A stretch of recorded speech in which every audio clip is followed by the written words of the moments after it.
أعوذ بالله من الشيطان الرجيم. بسم الله الرحمن الرحيم.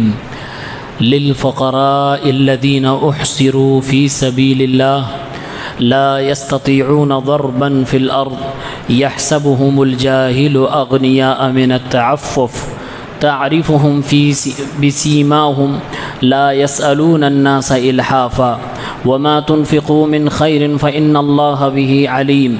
الذين ينفقون أموالهم بالليل والنهار سرا وعلانية فلهم أجرهم عند ربهم ولا خوف عليهم ولا هم يحزنون. سورہ بقرہ کی آیت نمبر 273 اور 274 ہے. اللہ رب العالمین نے ارشاد فرمایا ان فقیروں کے لیے جنہیں اللہ کے راستے میں روک دیا گیا اور وہ اللہ کی زمین میں رزق کی تلاش کے لیے سفر کرنے کے لائق نہیں، جاہل لوگ انہیں نہ مانگنے کی وجہ سے مالدار سمجھنے لگے. آپ انہیں ان کی علامتوں سے پہچان لیں گے. یہ لوگوں سے چمٹ کر سوال نہیں کرتے. جو بھی آپ بھلائی خرچ کریں گے اللہ تعالیٰ ان سب کو جانتا ہے. اور جو لوگ اپنے مال دن و رات چپکے سے اور اعلانیہ طور سے خرچ کرتے ہیں ان کو اللہ تبارک و تعالیٰ کے یہاں اجر عظیم سے نوازا جائے گا اور انہیں اس دن نہ کوئی خوف ہوگا نہ کوئی غم ہوگا. اس آیت میں اللہ تبارک و تعالیٰ نے پہلے یہ بتایا کہ کن لوگوں کو ہمیں دینا چاہیے. جیسے بہت سارے لوگ سوال کرتے ہیں کہ ہمارے پاس مال ہے، زکوٰۃ کے علاوہ مال ہمارے پاس ہے، ہم خرچ کرنا چاہتے ہیں، دینا چاہتے ہیں، تو کسے دیں؟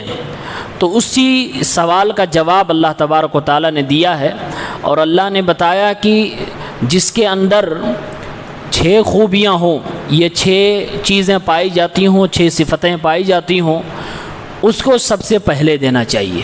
ان کے علاوہ کو بھی دیا جا سکتا ہے لیکن سب سے پہلے اگر ہمیں خرچ کرنا ہے، دینا ہے، تو ان کو دینا چاہیے.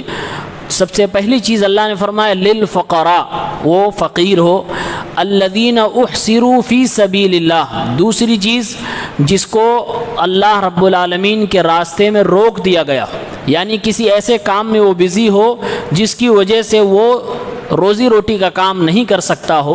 لا یستطیعون ضربا فی الارض. تیسری صفت یہ ہے کہ وہ روزی کی تلاش میں سفر کرنے کے قابل نہ ہو. یحسبہم الجاہل اغنیاء من التعفف. چوتھی صفت یہ ہے کہ وہ ضرورت کے باوجود لوگوں کے سامنے ہاتھ نہ پھیلاتا ہو، لوگوں سے مانگتا ہی نہ ہو اور اس کے نہ مانگنے کی وجہ سے لوگ سمجھ رہے ہوں کہ یہ شخص مالدار ہے، تو یہ بھی اس کی صفت ہے. پانچویں صفت ہے تعریفہم بسیماہم. لیکن جو ضرورت مند ہوتا ہے اس کی ضرورت کہیں نہ کہیں پتہ چل جاتی ہے. جس کے پاس سچائی ہوتی ہے، خلوص ہوتا ہے اور وہ دینے کی نیت رکھتا ہے، اس کو ایسے لوگ نظر آ ہی جاتے ہیں. کبھی کبھار گفتار سے، بات چیت سے ظاہر ہو جاتا ہے، کبھی دوسروں کے ذریعے سے ظاہر ہو جاتا ہے. بہرحال ضرورت مند کی ایک الگ پہچان ہوتی ہے، ایک علامت ہوتی ہے. اللہ نے فرمایا اسی علامت کے ذریعے سے تم انہیں پہچان لوگے. اور چھٹی چیز ہے لا یسألون الناس الحافا. یہ لوگوں سے چمٹ کر نہیں مانگتے. سب سے پہلے تو لوگوں سے سوال ہی نہیں کرتے، اور اگر کرتے بھی ہیں تو رو دو کر، آہوگزاری کر کے، چمٹ کر، پیچھے پڑ کر اس طرح کا سوال نہیں کرتے. تو یہ 6 چیزیں اللہ نے علامت کے طور پر، صفات کے طور پہ گنائی ہیں. کہا کہ جن کے اندر یہ 6 چیزیں پائی جائیں ان کو تم دیا کرو، یہ سب سے زیادہ حقدار ہوا کرتے ہیں. پھر آگے فرمائے وَمَا تُنْفِقُوا مِنْ خَيْرٍ فَإِنَّ اللَّهَ بِهِ عَلِيمٌ.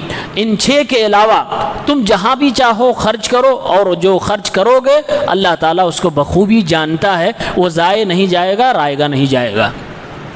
اس آیت میں اللہ تبارک تعالیٰ نے فقراء، فقیر کن لوگوں کو کہا ہے؟ اس کی تفسیر میں مفسرین نے لکھا ہے اس آیت میں مہاجرین مراد ہیں، یعنی جو لوگ مکہ چھوڑ کر مدینہ آئے تھے، جن لوگوں نے ہجرت کی تھی، وہ لوگ اتنی تنگ دستی کی حالت میں آ گئے تھے کہ اللہ تعالیٰ ان کو لفظ فقیر سے یاد کر رہا ہے، اور وہ اللہ کے راستے میں روک دیے گئے تھے.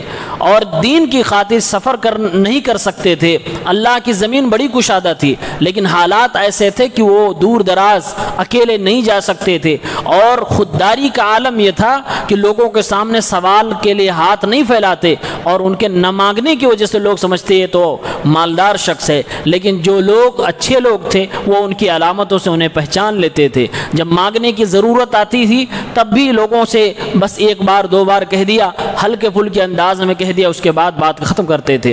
اللہ کے نبی صلی اللہ علیہ وسلم کے صحابہ مہاجرین اس آیت سے مراد ہیں, ورنہ قیامت تک کے مسلمان جو ان صفات کے حامل ہوں اس کے اندر داخل ہیں. اللہ کے نبی صلی اللہ علیہ وسلم صحابہ سے یہ بیعت لیا کرتے تھے, اللہ یسألون الناس شیئا, کہ اے میرے صحابہ لوگوں سے تم کوئی چیز کا سوال نہیں کرو گے.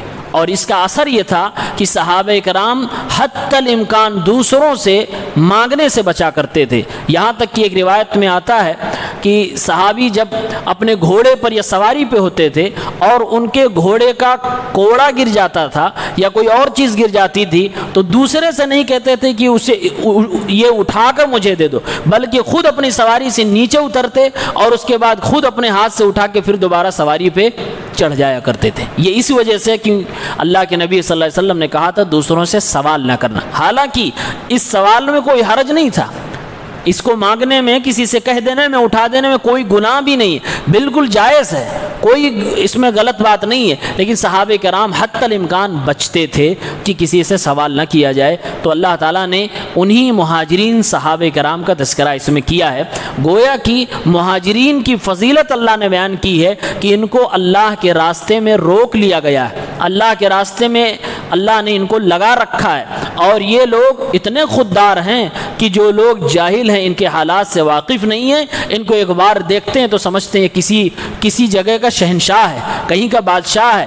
اتنی خودداری ان کے اندر موجود تھی. اس کے بعد والی آیت میں اللہ تعالیٰ نے فرمایا الذین ینفقون اموالہم باللیل والنہار سرا وعلانیہ, اور وہ لوگ جو اپنا مال دن میں رات میں چپکے سے اعلانیہ طور سے خرچ کرتے ہیں, اللہ کے پاس ان کا اجر رکھا ہوا ہے. اس آیت کے اندر اللہ تعالیٰ نے مالدار صحابہ کرام کا تذکرہ فرمایا ہے. پہلی آیت میں غریب و فقراء اور صحابہ کا تذکرہ کیا, دوسری آیت میں اللہ نے مالدار صحابہ کا تذکرہ کیا, اور اس کے بعد فرمایا ان کا اجر اللہ تبارک و تعالیٰ کے پاس ہے. ان کو اس دن یعنی قیامت کے دن نہ تو کوئی خوف ہوگا اور نہ کسی چیز کا غم ہوگا. خوف اس وقت نہیں ہوگا جب لوگ خوف زدہ ہوں گے جو اللہ کے راستے میں خرچ نہیں کرتے تھے, اور غم اس وقت بھی نہیں ہوگا جب لوگ غم زدہ ہوں گے کہ کیوں ہم نے دنیا والوں کے سامنے ہاتھ پھیلائے تھے. گویا کہ اس آیت کے اندر اللہ تبارک و تعالیٰ نے فقیر اور مالدار دونوں قسم کے صحابہ کی تعریف فرمائی ہے اور ان کی فضیلت اس کے اندر بیان کی ہے. اللہ تعالیٰ نے صحابہ کرام کی فضیلت مختلف زاویے سے قرآن کریم کے اندر بیان کی ہے. کبھی ان کی عبادتوں کا تذکرہ کیا تو کبھی ان کی ریاضتوں کو تذکرہ کیا, کبھی ان کے دینے کو تذکرہ کیا, کبھی ان کی خودداری کا تذکرہ کیا. الگ الگ انداز میں یہاں اللہ تعالیٰ نے فقیر اور مالدار دو کیٹیگری میں بانٹ کر صحابہ کو اور پھر ان کی فضیلت بیان فرمائی ہے, ان کی خوبیاں بیان فرمائی ہے. تو اس میں اللہ تبارک و تعالیٰ کی طرف سے صحابہ کی ایک بڑی فضیلت ہے. اس آیت کے اندر یہ بھی بتایا گیا کہ مومنوں کی ایک صفت یہ ہوتی ہے, مسلمانوں کی ایک بڑی صفت ہوتی ہے کہ فقر و غربت کے باوجود وہ دوسروں سے سوال نہیں کرتے, یعنی ضرورت کے باوجود حتی الامکان دوسروں سے نہیں مانگتے ہیں, اور اگر کرنا بھی پڑ جائے, بہت زیادہ ضرورت ہو جائے, مجبوری ہو جائے تو چمٹ کر کسی سے سوال نہیں کرتے ہیں. چمٹ کر, جو اللہ نے فرمایا لا یسألون الناس الحافا, لوگوں سے آہو گزاری کر کے چمٹ کر سوال نہیں کرتے. اس کا کیا مطلب ہے؟ اس کا 3 مطلب علماء نے لکھا ہے. ایک مطلب یہ کہ چمٹ کر سوال نہیں کرتے کہ ایک بار مانگا اس کے بعد پیچھے پیچھے لگے رہے جب تک دے نہیں دیا, جب تک ساتھ نہیں چھوڑا. تو کہا اس طرح سے مسلمان نہیں مانگتا ہے, اگر ضرورت ہو تب بھی. دوسرا مطلب یہ ہے کہ سوال کرتے وقت, مانگتے وقت وہ آنکھوں سے آنسو نہیں نکالتا, وہ اپنے آنسوؤں کو بچا کے رکھتا ہے اللہ رب العالمین کے سامنے گرانے کے لیے. دنیا دار کے سامنے, دنیا والوں کے سامنے اگر ضرورت پڑ جائے تو یہ جائز ہے, آپ کسی سے سوال کر سکتے ہیں, کوئی حرج کی بات نہیں ہے. گناہ ان کو ملتا ہے جو بلا ضرورت اپنے بینک کے خزانے کو بیلنس کو بڑھانے کے لیے مانگتے ہیں۔ اللہ کے نبی صلی اللہ علیہ وسلم نے فرمایا قیامت کے دن ان کے چہروں پہ گوشت نہیں ہوگا جو مال جمع کرنے کے لیے لوگوں سے مانگتے ہیں، لیکن جو ضرورت کے لیے مانگتا ہے اس کو کوئی گناہ نہیں ہے۔ اللہ تعالیٰ نے کہا کہ ایسے لوگ مانگتے بھی ہیں تو آنسو نہیں گراتے، چہرہ نہیں بناتے، اپنی ضمیر کا سودا نہیں کرتے، آرام سے کہہ دیا، اگر دینے والا اللہ تعالیٰ ان کے دل میں بات ڈالے گا تو سامنے والا دے دے گا، نہیں بات ڈالے گا تو نہیں دے گا۔ تیسرا مطلب یہ ہے کہ جس چیز کی ضرورت ہوتی ہے اسی چیز کا مطالبہ کرتے ہیں، جس چیز کی ضرورت نہیں ہوتی ہے وہ مطالبہ نہیں کرتے ہیں۔ صحابہ کرام کی فضیلت ہے، اللہ تعالیٰ صحابہ کرام کی نیکیوں کو قبول فرمائے، ہم سب کے دلوں میں صحابہ کی محبت پیدا فرمائے، ہماری دعاؤں کو صحابہ کے حق میں قبول فرمائے، آمین۔ السلام علیکم۔